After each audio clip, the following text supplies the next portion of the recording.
¿Qué tal, chicos y chicas? Les saluda Marcus Sodar, docente a cargo del curso de Historia Universal. El día de hoy traemos la segunda parte que quedó pendiente de la cultura de Egipto. Espero que lo puedan disfrutar conmigo. Empezamos entonces a detallar la cultura egipcia a partir de su organización política. El gobierno egipcio fue una monarquía encabezada por un rey conocido por el nombre de Faraón, nombre de origen griego, puesto que los egipcios lo denominaban Nisu. La monarquía fue de carácter absoluto. El soberano tenía ningún tipo de límites a su poder y su voluntad era ley en todos los aspectos. Pero también fue una teocracia, pues el faraón era considerado hijo de dioses que gobernaba por un mandato de la divinidad, cuya persona era sagrada en vida y después de muerto. Por debajo del faraón se encontraban los siguientes funcionarios: principalmente el gran visir, encargado del gobierno del país en nombre del faraón. El territorio egipcio se encontraba dividido en 36 nomos o provincias, cuyos gobernantes respondían ante el visir. Cada nomo tenía un supervisor que controlaba su economía y alcaldes que regían las ciudades. En segundo están los sumos sacerdotes, quienes dirigían el culto a los dioses principales, cada uno de los cuales tenía el suyo respectivo. De este modo habían sumos sacerdotes de Amón, Ra, Ta, Khonsu y Monto. En tercer lugar van a estar los escribas, que llevaban el registro escrito de todos los actos de gobierno. De manera secundaria, podemos mencionar también al guardián del sello real, que va a ser encargado de cuidar el tesoro, y los embajadores reales, a quienes el monarca encargaba las relaciones con exteriores. Entonces, la sociedad egipcia se va a caracterizar porque va a poseer distintas capas sociales, fuertemente desiguales, en las que era muy difícil ascender. Con esto quiero decir es que si nacías en la capa social de esclavo, posiblemente ibas a morir también dentro de esa capa. El faraón estaba a la cabeza de dicha sociedad. Tenía un inmenso poder, incluyendo el derecho de vida y muerte sobre todos sus súbditos. Como era considerado de origen divino, todos debían postrarse en su presencia y rendirle homenaje propios de un dios. Vivía en un suntuoso palacio rodeado de un ejército de servidores, mostrándose al pueblo únicamente en las festividades y acompañado de un séquito numeroso. La sociedad egipcia va a colocar en segundo lugar a la familia real, por debajo del faraón. Eran los príncipes y princesas, hijos del faraón. A ellos se les reservaban los altos cargos políticos y religiosos, tanto como militares. Eran dueños de grandes extensiones de territorio y no pagaban tributo alguno.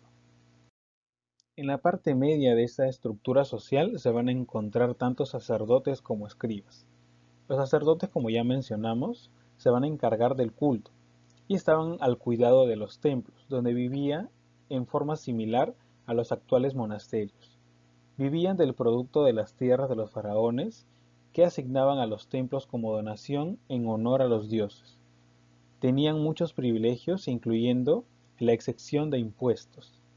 Respecto a los escribas, dominaban la complicada escritura egipcia y gracias a ello alcanzaban cargos elevados en la administración. Ocupaban puestos de arquitectos, secretarios de los templos, ingenieros, recaudadores de impuestos, etc. Constituían una clase muy exclusiva, por la cual existían escuelas especiales y que se consideraban a sí mismas como una élite, despreciando a las capas inferiores de la sociedad. Aparte de los escribas, solo el faraón, su familia y algunos que otros sacerdotes eran capaces de comprender dicha escritura. En la penúltima capa de esta estructura social vamos a encontrar tanto a guerreros y el pueblo.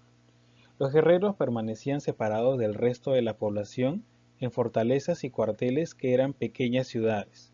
La mayor parte de ellos eran mercenarios nubios, libios y griegos. Únicamente algunos cuerpos selectos, como la guardia personal del faraón, los oficiales y los comandantes eran egipcios. Respecto al pueblo, en él se distinguían a su vez tres estratos. Los especialistas, como los médicos, artistas y artesanos, que incluso podían ser admitidos en la corte del faraón si tenían habilidades sobresalientes. En segundo lugar se van a encontrar los mercaderes dedicados al comercio y los campesinos dedicados a la agricultura y el pastoreo. Como estamos hablando de Egipto y debemos en todo caso recordar que era una sociedad esclavista, en la capa más baja, en la base, vamos a encontrar los esclavos, ya que formaban una gran parte de la población y eran, principalmente, prisioneros de guerra extranjeros que se destinaban a trabajos pesados en las grandes obras públicas, ya sean los templos o en las pirámides. Respecto a la arquitectura, es conocido ya que Egipto tiene una gran belleza en sus producciones arquitectónicas. Se pueden distinguir los mayores logros de este arte en una arquitectura funeraria destinada a las tumbas y otras de tipo religioso, que van a ser los templos. En ambos, el material usado para las construcciones es de piedra. Pueden ser arsénica, granito, caliza o basalto. Los elementos arquitectónicos empleados con más profusión son las columnas y en menor escala la bóveda. Dentro de su producción arquitectónica podemos destacar a las mastabas, que van a ser construcciones de forma trapezoidal, similares a una plataforma que emerge ligeramente desde la superficie. La cámara funeraria, ya sea el recinto donde descanse el cuerpo del rey o un ataúd o sarcófago, va a ser subterráneo. El material empleado en la construcción de las mastabas fue primero de ladrillo de barro, reemplazado más tarde por la caliza y ocasionalmente por el granito. Se usaron mucho en las primeras dos dinastías para los faraones, pero luego pasaron a ser usadas por los nobles. Conocido después Egipto por sus pirámides, estas van a ser de forma triangular cuadrada y dependiente de alrededor de 50 grados. Construidas primero con bloques de granito de cerca de 1 tonelada de peso, estamos hablando de la cuarta dinastía, luego se van a hacer de bloques más pequeños de caliza. La cámara funeraria está en el interior de la pirámide como podemos ver en la imagen, y se llega a ella por un estrecho pasillo. Son mundialmente célebres las tres grandes pirámides que se crearon en la cuarta dinastía, pertenecientes a los faraones de Keops, Kefren y Miserino. Es importante resaltar también los hipogeos y los templos.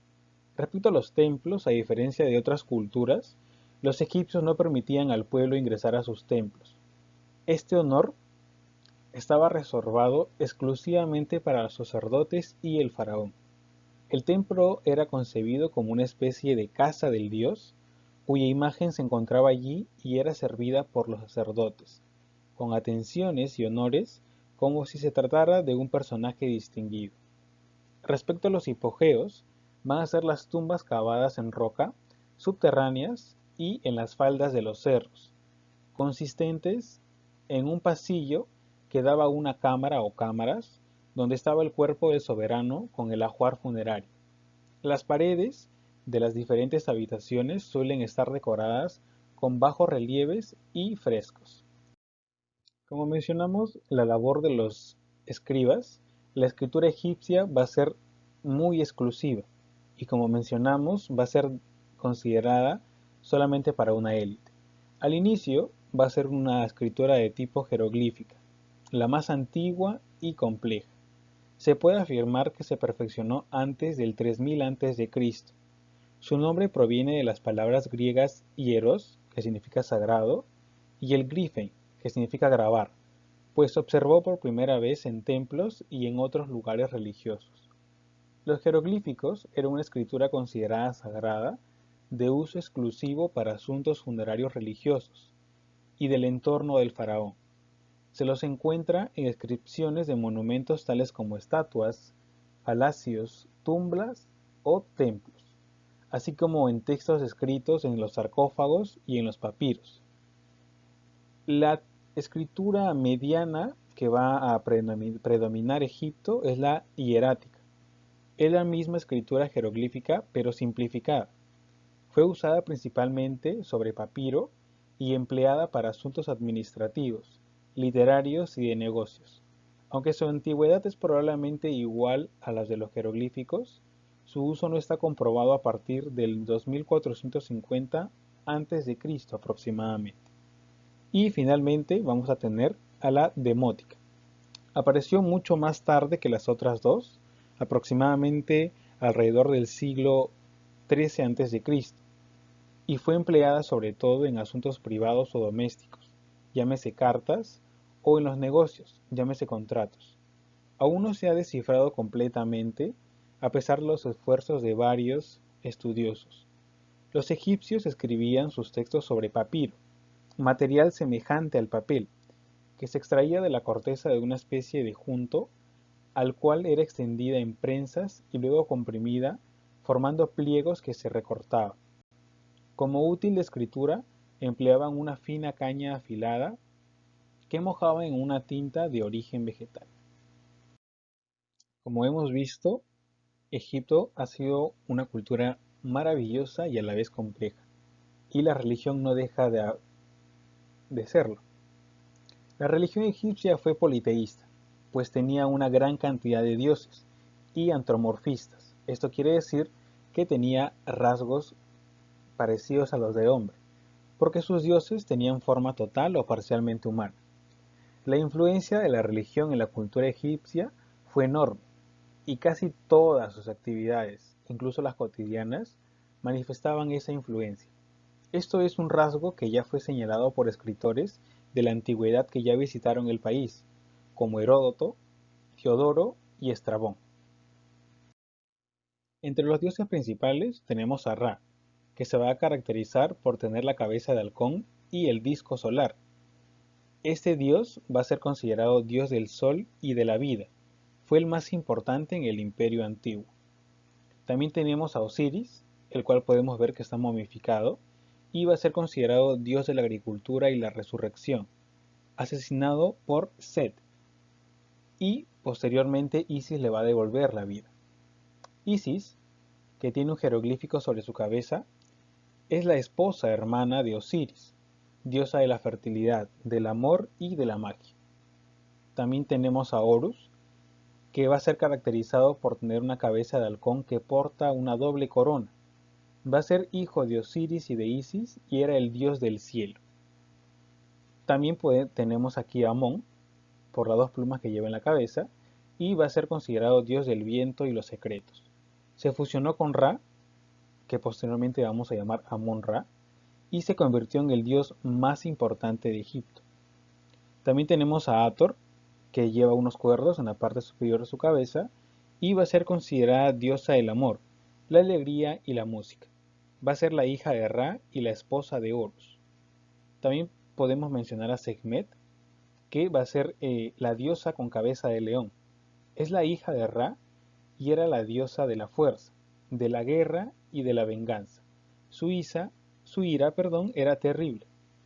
También conocemos a Anubis, que va a ser el dios con la cabeza de chacal, dios de la momificación y guía de los muertos en el juicio de Osiris. También tenemos al dios Tot, que va a tener la cabeza de Ibis. Este dios va a ser considerado el dios de la sabiduría. En el juicio de Osiris pesaba el corazón del difunto en una balanza. Finalmente tenemos a Set, que va a ser el dios del mal, conocido por el dios de la violencia y de la sequía. Mató a su hermano Osiris por envidia y fue desterrado del desierto. Gracias por haberte quedado hasta el final. No olvides por favor que en la sección de retos vas a encontrar actividades para poder reforzar estos conocimientos. Nos vemos hasta una próxima presentación.